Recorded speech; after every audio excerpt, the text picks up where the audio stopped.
Physics paper question 1. Given potential difference V equals 8 plus or minus 0.5 volt and current I equals 2 plus or minus 0.2 amperes, the value of resistance is. Now value of V and I is given.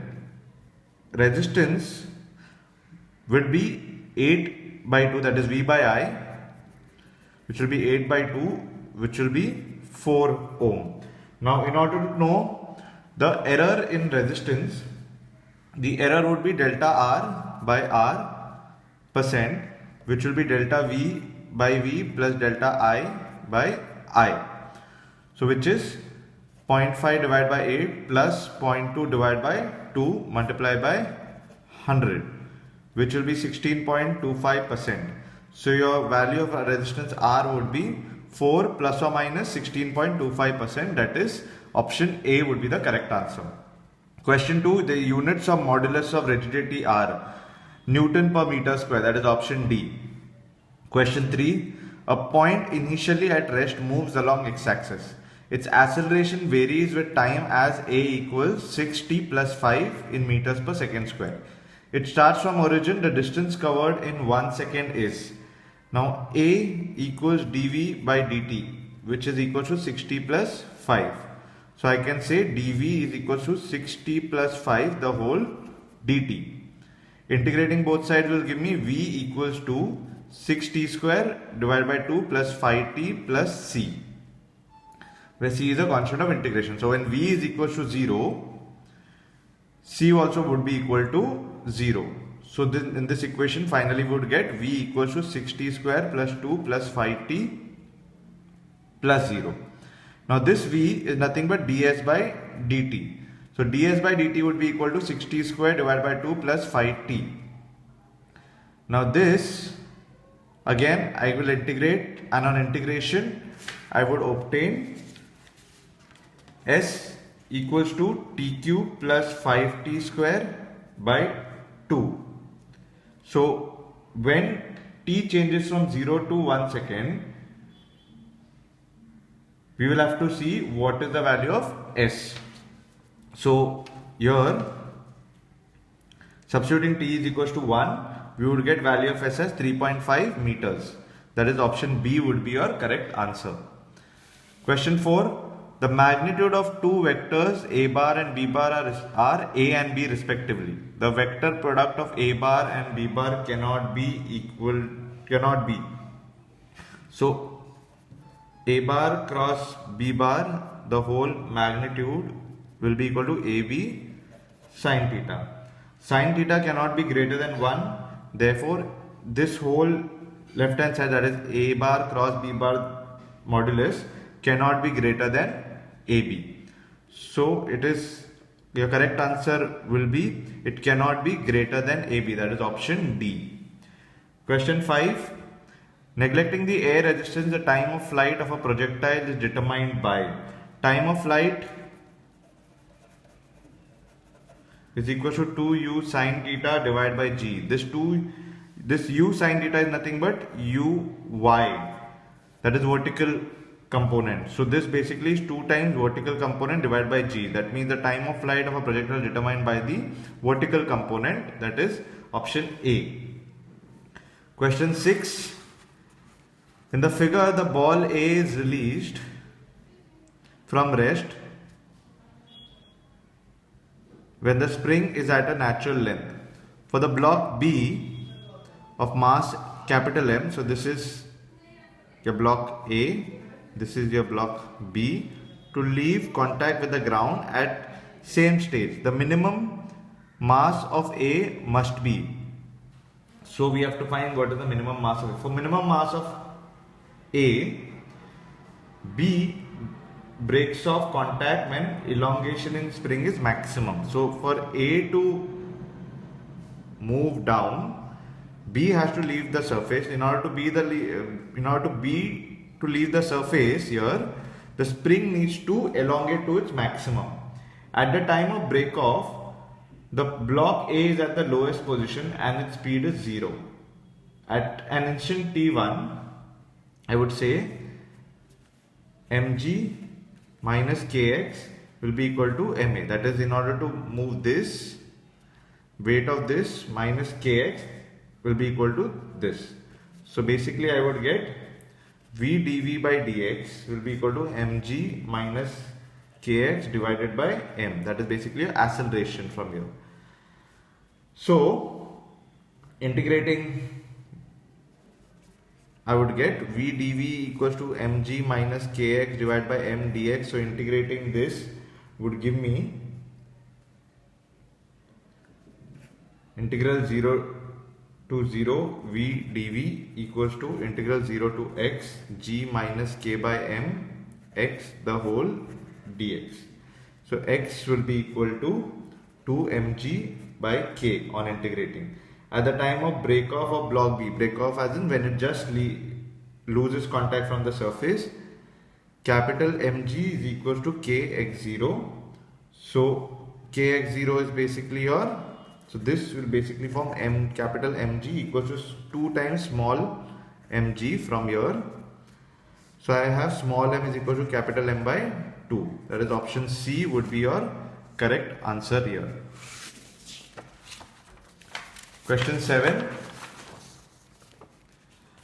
A mass of 6 kg is suspended by a rope of length 2 meters from a ceiling.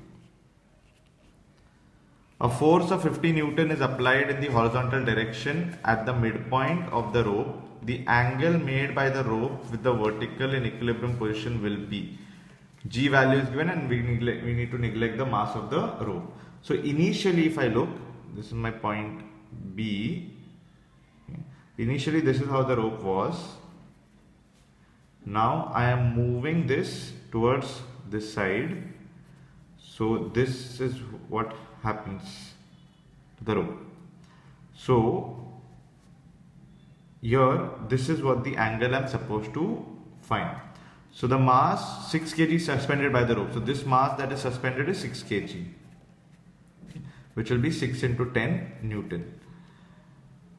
Suspended by a rope of length 2 meters from a ceiling. So the length of the rope is 2 meters from the ceiling. Force of 50 Newton is applied. So the force that is applied over here is 50 Newton, this direction.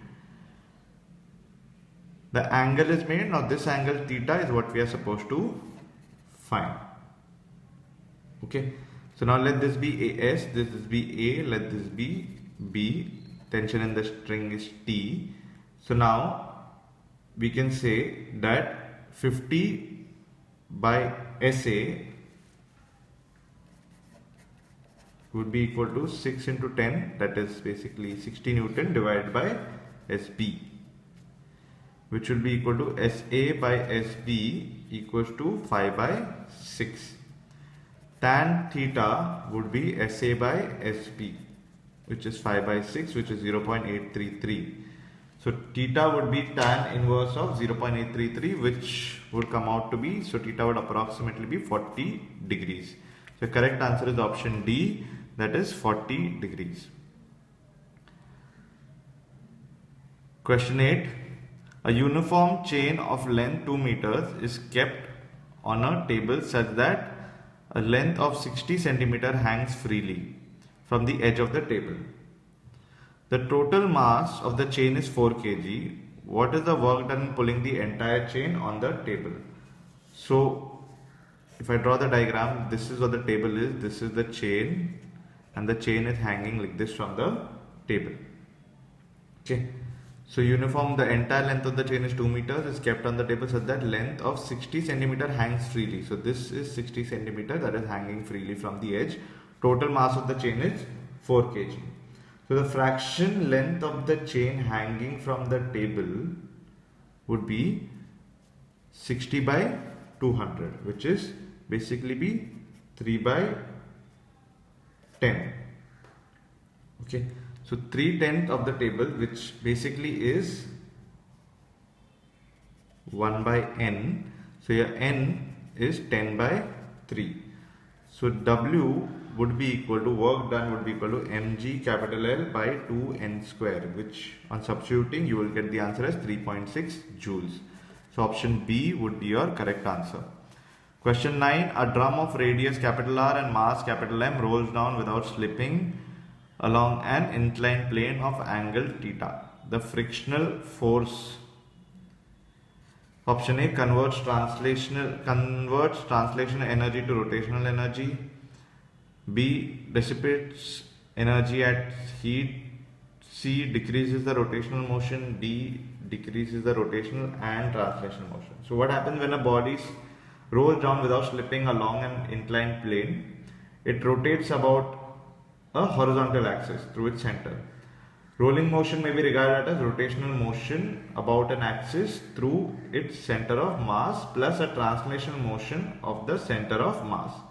As it rolls down, it suffers loss in gravitational potential energy, which is provided by the translational energy due to frictional force. So basically frictional force converts translational energy to rotational energy. So option A is your correct answer. Question 10. A particle of mass small m moves along the line PC with velocity v as shown in the figure.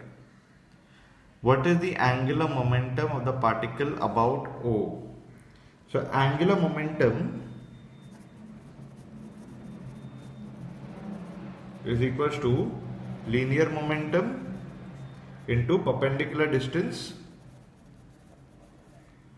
of line of action, which is basically mv into, here in this case, L.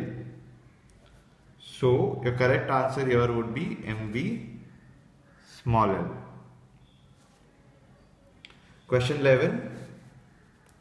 The weight of a body on surface of earth is 12.6 Newton. When it is raised to a height half the radius of the earth, its weight will be. Now, weight of a body on the surface of the earth is mg, which is 12.6 Newton. At height h, the value of g dash will be given by g r square divided by r plus h the whole square. Now h is r by 2, substitute that. So we will get g dash is equal to 4 by 9 g. Now, so weight at height h, that is mg dash, will be equal to 4 by 9 mg. That is 4 by 9 into 12.6. That will give me an answer of 5.6 Newton. So that is option B would be your correct answer. Question 12. A wire of length capital L is hanging from a fixed support. The length changes to L1 and L2 when masses M1 and M2 are suspended respectively from its free end. The length L is equals to, the length capital L is equals to. So original length is L. When the mass M1 is attached, length becomes L1. When the mass M2 is attached, length becomes L2. So when different masses M1 and M2 are attached, there will be different tensions also, which will be T1 and T2. So when a mass M1 is suspended from the wire, change in length of the wire is, that is delta L1 is nothing but L1 minus the original. When a mass M2 is attached to the wire, change in length delta L2 will be L2 minus L. Also, tension when mass M1 is attached will be M1G, and tension when mass M2 is attached will be M2G. Young's modulus Y is equal to T1L divided by delta L1A, which is also equal to T2L delta L2A. So I would have delta T1 by delta L1 equals to T2 divided by delta L2. That basically means T1 divided by delta L1 is L1 minus L equals to T2 divided by L2 minus L. Solving this equation would give me, now T1 is M1G and T2 is M2G. So this equation will become M1, the G getting cancelled, L1 minus L equals to M2, L2 minus L. Solving this equation will give me the relationship between L, L1 and L2. So your final answer would turn out to be L equals L1 M2 minus L2 M1 divided by M1 plus M2. That is option D would be your correct answer. Question 13. A wooden ball of density rho is immersed in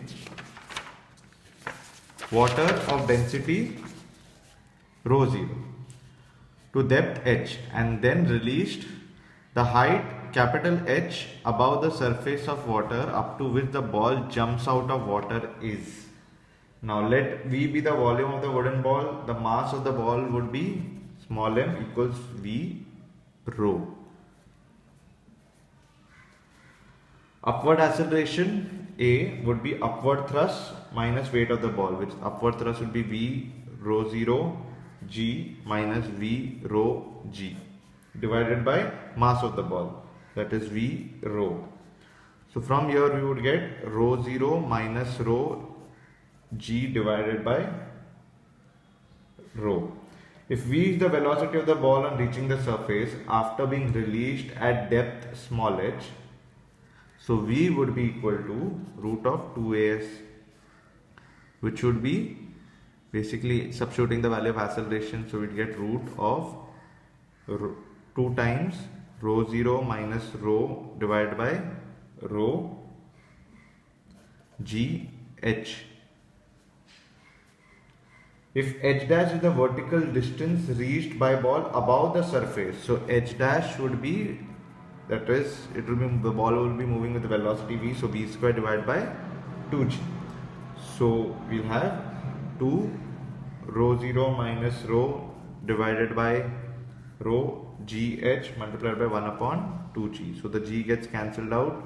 So we get the final answer would be option D. Question 14. A uniform long tube is bent into a circle of radius capital R and it lies in a vertical plane. Two liquids of volume, same volume but densities rho and delta fill half the tube. The angle theta is, now in the diagram it mentions the angle theta is what we are supposed to find. Vertical height of the liquid in portion, that is, let's say this is AB, let this point be C and let this point be P. Now vertical height of the liquid in portion AC, that is this part, that is the liquid with density delta, would be H1 equals to DO plus H1 is equal to R sin theta plus R cos theta, which is basically R sin theta plus cos theta. Vertical height of the liquid in portion CP, that is this part of the liquid, CP, H2 would be R1 minus cos theta, and vertical height in PB part would be H3, which is R1 minus sin theta. In equilibrium, the pressure due to liquid on both the sides must be equal at the lowest point P. Therefore, I can have G H1 rho, so G H2 rho plus G H1 delta equals to rho G H3. So basically we will substitute H1, H2, H3 values.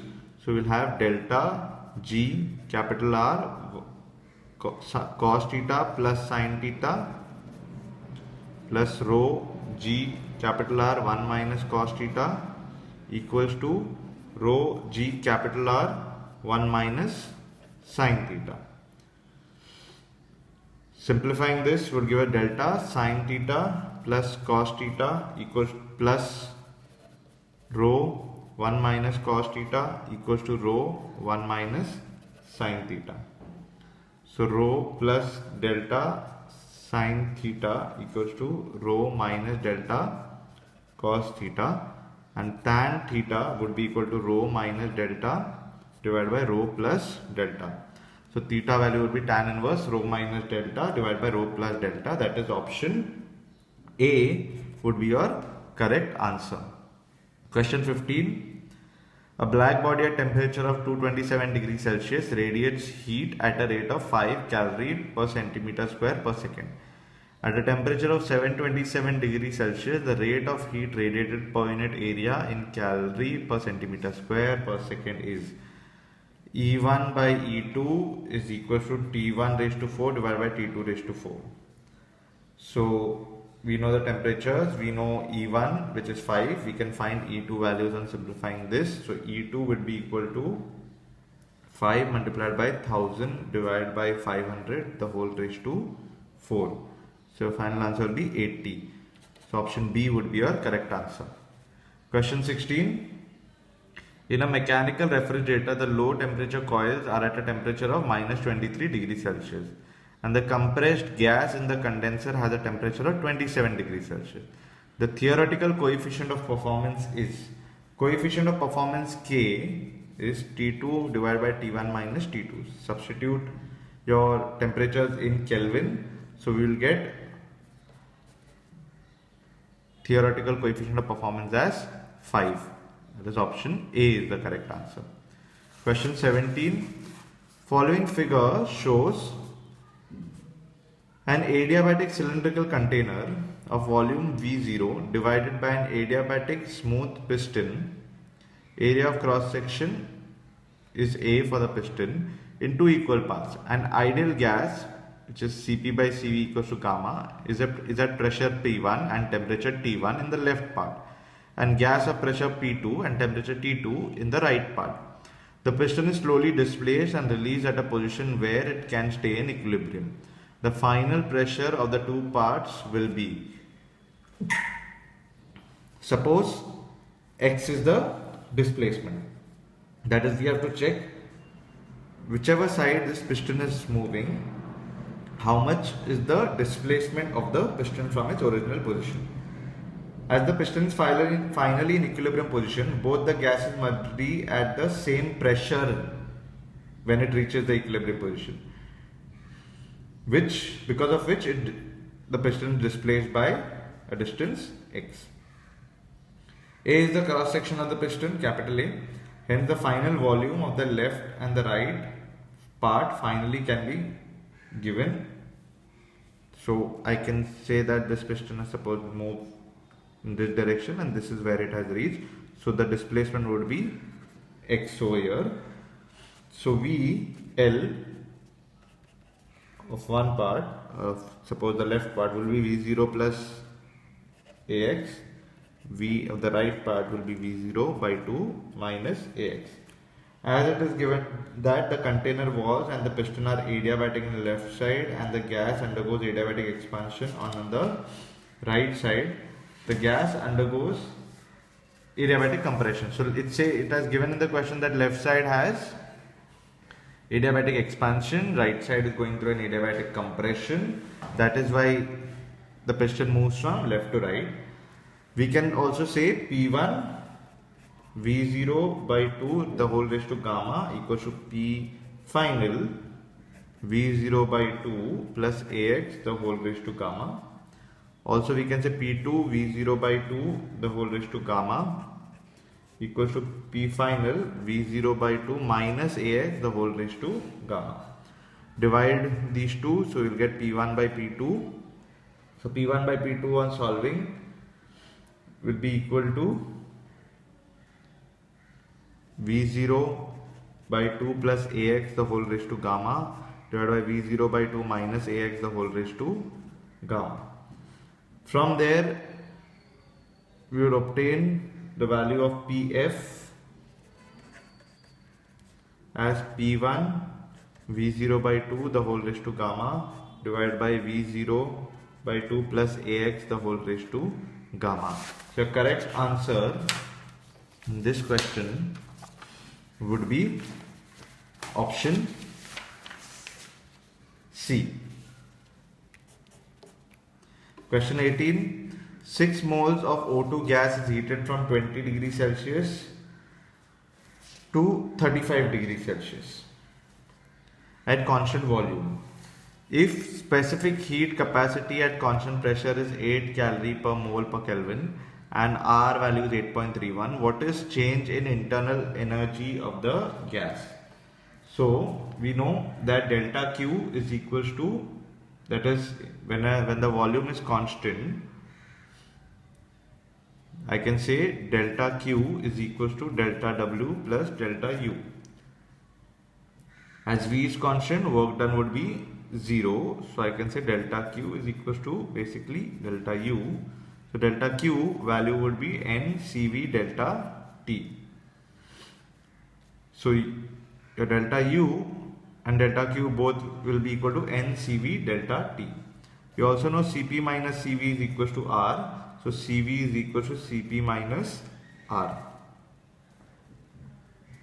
So since Cv is present over here, now the equation will become delta U equals to delta Q, which is equals to N Cp minus R the whole delta T. Value of N is given, Cp is given, R we know, substitute, so we'll get delta U value as 540 calories. So option D would be your correct answer here. Question 19. A mass small m equals to 100 gram is attached at the end of a light spring which oscillates on a frictionless horizontal table with an amplitude equal to 0.16 meter and time period equal to 2 seconds. Initially the mass is released from rest at t equals to 0 and displacement equals to minus 0.16 meters. The expression for the displacement of the mass at any time t equals x is equals to a cos 2 pi by capital T small t. So from here substituting I get x is equals to minus 0.16 cos pi t. So your correct answer here would be option B. Question 20. The displacement of a particle along the x-axis is given by x is equal to a sine square omega t. The motion of the particle corresponds to a non-simple harmonic motion. Since it is sine square component is present, so it will be a non-simple because x is equals to a sine square omega t, which on solving will give me a by 2 1 minus cos 2 omega t. This does not represent a simple harmonic motion, hence the correct answer will be a non-simple option D, that is non-simple harmonic motion. Question 21. The wavelength of ultrasonic waves in air is of the order lambda is equals to v by n. N is approximately 50,000 hertz. V is 330 meters per second. So from that wavelength would be 6.6 multiplied by 10 raised to minus 1 centimeter, which is approximately 5 into 10 raised to minus 1 centimeter. That is option A would be your correct answer. Question 22. 2-point charges plus 3 microcoulomb and plus 8 microcoulomb repel each other with a force of 40 Newton. If a charge of plus 5 microcoulomb is added to each one of them, then the force between them will be. Force given is 40 over here initially when the charges are plus 3 and plus 8 microcoulomb. So force, which is equal to 40, will be equal to K 3 multiplied by 8 divided by R square, which will be basically 24K by R square. Now force F dash equals to K 3 minus 5 8 minus 5 divided by R square, which will be equal to minus 6K divided by R square. So we know using both F dash and F equations, F dash by F would be equal to minus 1 upon 4. So F dash would be equal to minus F by 4, which is minus 10 Newton. So correct answer here is option A, that is minus 10 Newton. Question 23. Let EA be the electric field due to a dipole in its axial plane distant L, and let EQ be the field in the equatorial plane distant L dash. Then the relation between EA and EQ will be, so electric field at the axis, electric field at the equator, the relationship is EA is equal to 2 times EQ. So correct answer here would be option C, that is EA is equal to 2 times EQ. That is option C is the correct answer in this case. Question 24. If the plates of a parallel plate capacitor are not equal in area, then the quantity of charge on the plates will be same, but the nature of charge will differ. That is option A would be a right answer. Question 25. What is the reading of voltmeter in the following figure? So this voltmeter reading is what we are supposed to find. Resistance between point A and B. Now here it's a 500 ohm resistor, and here this voltmeter has a 1000 ohm resistor. So the resistance between A and B would be 1000 multiplied by 500 divided by 1000 plus 500, that is 1500, which will be 1000 by 3. So this whole circuit equivalent resistance is 1000 by 3, and the equivalent resistance of the entire circuit would be 1000 by 3 plus 500. That will be 2500 by 3. I would be equal to voltage, that is V, given, that is 10 volt, divided by resistance, that is 2500 by 3, which will be 3 by 250.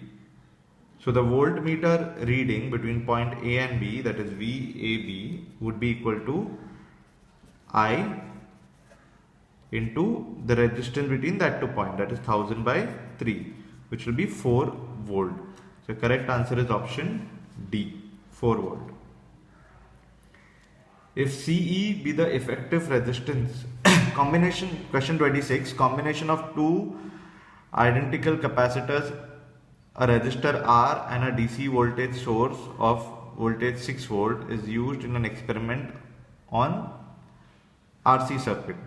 It is found that for a parallel combination of the capacitor, the time in which the voltage of the fully charged combination reduces to half its original voltage is 10 seconds.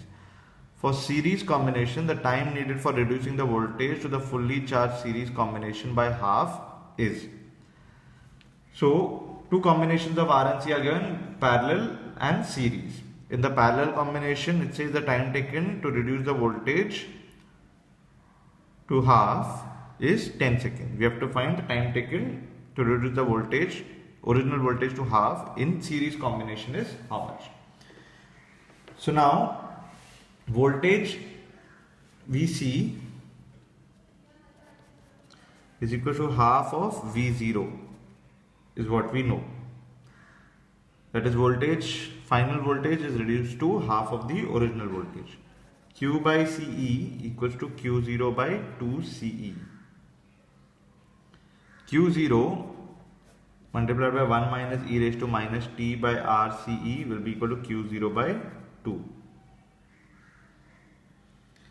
T basically is RCE ln of 2.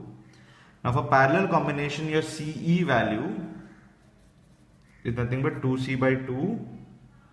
So you get your T value for parallel combination nothing but RC ln of 2. For series combination, your CE is nothing but C by 2. So your T1 or T dash will be equal to RC by 2 ln of 2. So T2 by T, or you can say T by T dash by T would be equal to 1 by 4 T dash, which will be 2.5 seconds. So correct answer is option D, 2.5 seconds. Question 27. A potentiometer wire of length L and resistance 10 ohm is connected in series with a battery of EMF 2.5 volt and a resistance in its primary circuit. The null point corresponding to a cell of EMF 1 volt is obtained at a distance L by 2. If the resistance in the primary circuit is doubled, then the position of new null point will be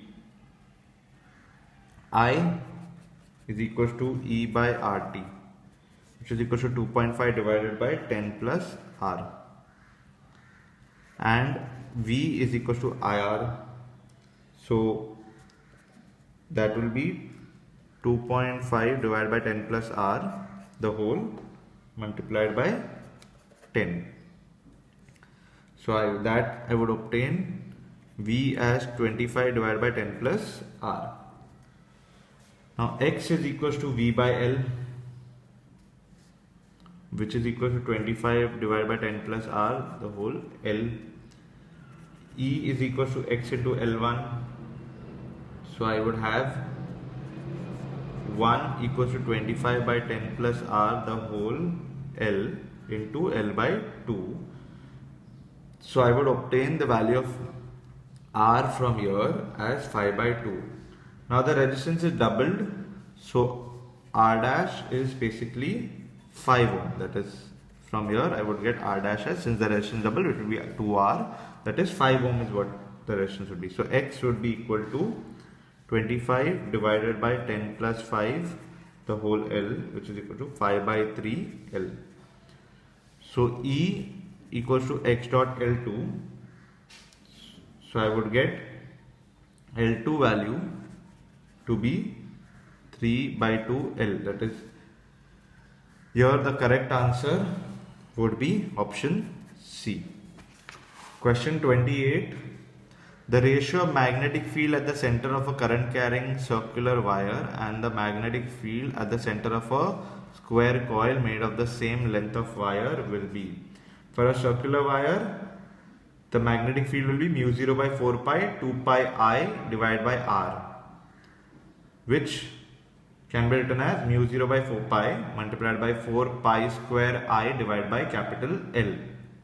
For a square, it will be mu 0 by 4 pi 8 root 2 I divided by A, which can be written as mu 0 by 4 pi into 32 root 2 I divided by L. That is, basically I am converting in the first case the radius to the length of the wire, and in the second case the side of the square to the length of the wire.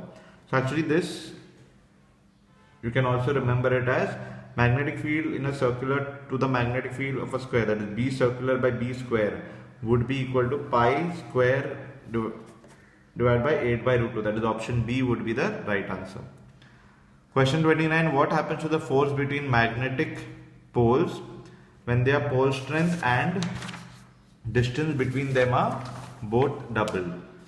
So pole strength is double and the distance between them is double. So here, since F is proportional to m1 m2 by r square, so effectively there will be no change. That is, option B would be your right answer. The correct measure of magnetic hardness of a material is coercivity. Question 31. A square loop of side 22 centimeters is converted into a circular loop in 0.4 seconds. A uniform magnetic field of 0.2 Tesla directed normal to the loop, then the EMF induced in the loop is, so E equals to d phi by dt, which is equal to B dA by dt, which is equal to 2 pi r square minus L square divided by dt. Substituting 6.6 into 10 raised to minus 3 volt is what your EMF would be. That is, option A would be your right answer. Question 32. In an AC circuit in which inductance and capacitance are joined in series, current is found to be maximum when the value of inductance is 0.5 and the value of capacitance is 8 microfarad. The angular frequency of the applied alternating voltage will be, current is maximum when XL is equal to XC. Under that condition, frequency is 1 upon 2 pi root of LC. So that, using this equation, angle omega will be 1 upon root of LC. So we are supposed to find angular frequency, that is omega. So we just substitute the value of 1 L and C in this, and so on simplifying we would obtain omega to be 500 radians per second, or 500. But so your correct answer here would be option D, 500. Question 33.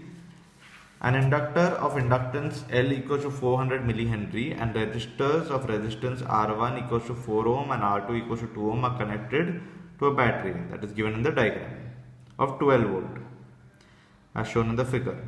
The internal resistance of the battery is negligible. The switch S is closed at time t equals to 0. The potential drop across L as a function of time is, now here L1 is equal to F by R1, or you can say F is basically your potential voltage.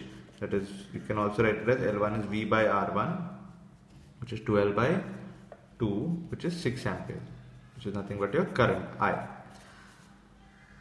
E equals to L di by dt plus R2 into I2.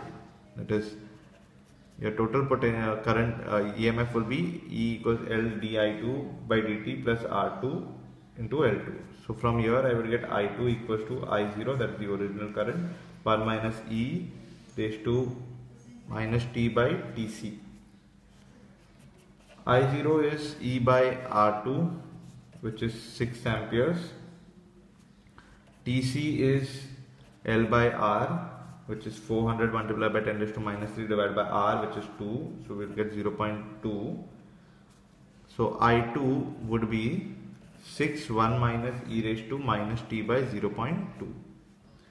Potential drop across L will be equal to E minus R2 L2, which is 12 minus 12 1 minus E raised to minus Bt. So this will be 12 e raised to minus 5t. So correct answer would be option D. Question 34. Which of the following has zero average value in a plane electromagnetic wave? Magnetic field and electric field both have zero average value. That is option D would be your right answer here. Question 35. All of the following statements are correct except, so you have to identify which statement is wrong. The magnification produced by a convex mirror is always less than 1. This is a correct statement. A virtual erect same-sized image can be obtained using a plane mirror. Correct. A virtual erect magnified image can be formed using a concave mirror. Yes. A real inverted same size image can be formed using a convex mirror. Note this. Option D is, that is, the statement is wrong. So that is option D would be your right answer. Question 36. The diameter of a moon is 3.5 multiplied by 10 raised to 3 kilometer and its distance on the earth is 3.8 multiplied by 10 raised to 5 kilometer. The focal length of the objective and eyepiece are 4 meter and 10 centimeter. The diameter of the image of the moon will be approximately. Now, alpha is equal to 3.5 multiplied by 10 raised to 3 divided by 3.8 multiplied by 10 raised to 5 radian, which will be 3.5 divided by 3.5 and 3.8 into 100 multiplied by 180 by pi degrees. Solving that, 3.5 multiplied by 180 multiplied by 7 divided by 38 multiplied by 10, 100 into 22, that is pi can be written as 22 by 7, the whole degree. I also know capital M is FO by FE, which is 400 by 10, which is 40. So beta would be equal to 40 multiplied by 35 into 180 into 7 divided by 38 into 100. That is basically capital, beta is capital M into alpha, 100 into 22. This on solving would give you an approximately value of 21 degree. That is option B would be your right answer. Question 37. Which of the following is a property of a monochromatic plane electromagnetic wave in free space? Electric and magnetic field have a phase difference of pi by 2. No. The energy contribution of both electric and magnetic fields are equal. This is the right answer. That is option B. Question 38. In the phenomena of electron discharge through gases at low pressure, the colored glow in the tube appears as a result of option A, collision between the charged particles emitted from the cathode and the atoms of the gas. No. Collision between different electrons of the atoms of the gas. No. Excitation of electron in the atom. Yes. So this option C is the correct answer. Question 39. Bragg's equation will have no solution when Bragg's equation states that 2d sin theta equals to n lambda. where n will be 1, 2, 3. If lambda is greater than 2d, then sine theta will be greater than 1 for n equals to 1, which is not possible. So for n equals to 1, when lambda is greater than 2d, sine theta value would be greater than 1, and sine theta cannot be greater than. That means for lambda greater than 2d, it will have no solution. That is option A would be the right answer here. Question 40. The wavelength of the spectral line of sodium is 5896 angstrom. The first excitation potential of sodium atom will be, H is given.